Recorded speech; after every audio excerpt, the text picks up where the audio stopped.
హితేష్ రాజకీయాల్లోకి రావడానికి మీరు అనౌన్స్ చేశారు, బహిరంగ ప్రకటన చేశారు ఆ మధ్య. యాక్చువల్లీ హితేష్ రాజకీయ భవిష్యత్తు కోసమే చంద్రబాబుతో వెంకటేశ్వరరావు గారు ఇద్దరు మంచయ్యారు అనే అభిప్రాయం అయితే బయట ఉంది. దాని మీద ఒకటి ఇప్పుడు ఎవరైనా రాజకీయంలోకి ఇప్పుడు మా నాన్న చెప్తే నేను రాలేదు, చంద్రబాబు ఆయన వాళ్ళ నాన్న చెప్తే రాలేదు, లేకపోతే పురంధరేశ్వరి ఎలా వచ్చింది అనేటటువంటిది కూడా నాకు తెలుసు.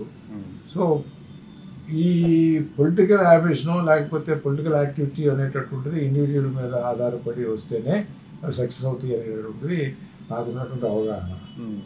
ఏమండి ఇవాళ కూడా నేను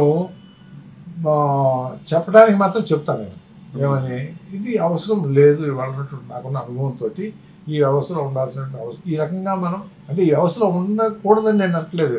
ఈ వ్యవస్థ పొలిటికల్ వ్యవస్థ అనేటటువంటిది చాలా పవిత్రమైనటువంటిది, లేకపోతే అది పబ్లిక్కి మంచి చేయాలన్నా ఒక పాలసీని తయారు చేయాలన్నా అడ్మినిస్ట్రేషన్ అనేటటువంటిదే ఉంది. ఇండివిజువల్గా అది చేస్తాను ఇది చేస్తానని చెప్తారు ఏదో అవన్నీ ఒట్టి కథలు ఎంత చేయగలరు అనేటటువంటి నాకు తెలుసు. ఎంత పెద్ద ఆర్గనైజేషన్ అయినా కూడా 10 కోట్లు ఖర్చు పెడితే 20 కోట్లు కడితే 100 కోట్లు ఖర్చు పెడితే చేసేది ఒక బ్రిడ్జి కూడా రాదు ఇవాళ. సో అందువల్ల దాంట్లో ఉండే అవకాశం ఉంటే పారిపోవడం అనేటటువంటిది కరెక్ట్ కాదు. దాంట్లో ఉండే అవకాశం వస్తే దాన్ని అందిపుచ్చుకోవాలి, దాంట్లో చేయగలిగింది చేయటం అనేటటువంటి లక్ష్యంగా పెట్టుకుని ముందుకు వెళ్ళాలి. అయితే ఇవాళ ఉన్నటువంటి దానిలో మనం ఎంతవరకు ఫిట్ అవుతాం అనేటటువంటి దానిలో చూసుకోవాలి. ఆ రకంగా 30 కోట్లు 40 కోట్లు ఖర్చు పెట్టి ఎమ్మెల్యే అయ్యి మన జీవితాంతం న్యాయంగా సంపాదిస్తే అంత కూడా సంపాదించలేము. వ్యాపారం చేసుకుని ఆ డబ్బు ఏదైనా వస్తే 10 మందికి ఏదైనా చదువుకునే వాళ్ళకో లేకపోతే స్కూల్కో లేకపోతే ఏదో పని చేస్తే అంతకంటే గౌరవంగా చూస్తారయ్యా. మనం ఇది దీంట్లో పెట్టి దీంట్లో సంపాదించుకోవడం అనేది కరెక్ట్ కాదు అనేటటువంటి ఇది మా పిల్లలకు చెప్పడానికి నేను ప్రయత్నం చేస్తున్నాను. But end of the day decision ఆ డెసిషన్ అనేది మళ్ళీ మన చేతిలో ఉండవు అట్లా. అది మా ఎక్స్పీరియన్స్.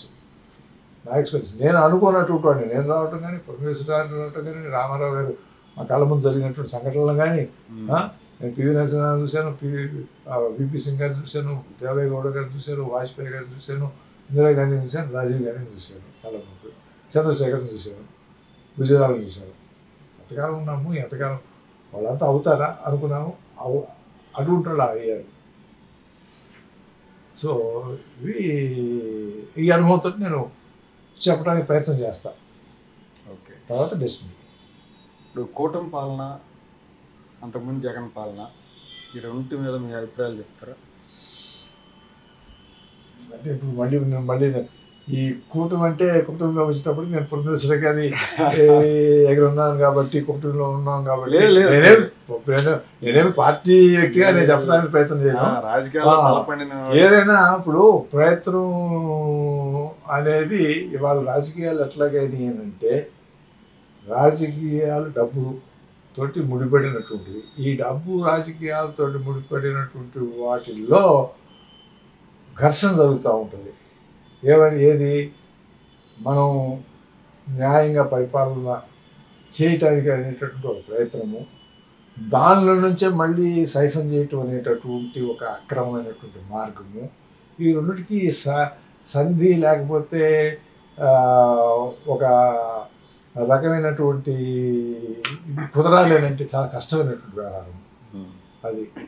అది జగను చేస్తారు, లేకపోతే ఇంకో పార్టీ అయినా చేస్తే, ఈ పార్టీ అయినా చేస్తే, ఆ పార్టీ అయినా చేస్తే అనేటటువంటి నాకున్న అవగాహన. దీనిలో ఎవరు పెద్ద ఎవరు తక్కువ, ఎవరు ఏ మార్గాన్ని ఎంచుకున్నారు, లేకపోతే ఏమంటారండి ఏ ఏరియాని ఎంచుకున్నారు, అవినీతి చేయడానికి ఏ ఏరియాని ఎంచుకున్నారు, మంచి చేయడానికి ఏ ఏరియాని ఎంచుకున్నారు. అంటే దీంట్లో మంచి చేస్తానంటే చూపించాలి, రెండో రోజు అవినీతి చేయాలి. ఈ రెండు కంపల్సరీ. ఈ రెండిట్లోనూ కూడా బ్యాలెన్స్ చేసేటటువంటి దానికి ప్రయత్నం జరుగుతూ ఉంటుంది. జరిగే దాంట్లో అందరూ చేసే పని ఇది కాబట్టి ఇది పెద్దది ఇచ్చినది అంటే నేనే చెప్తాను. అందుకనే నేను బయటకు వచ్చింది. చాలా లౌక్యంగా చెప్పేశారు మీరు.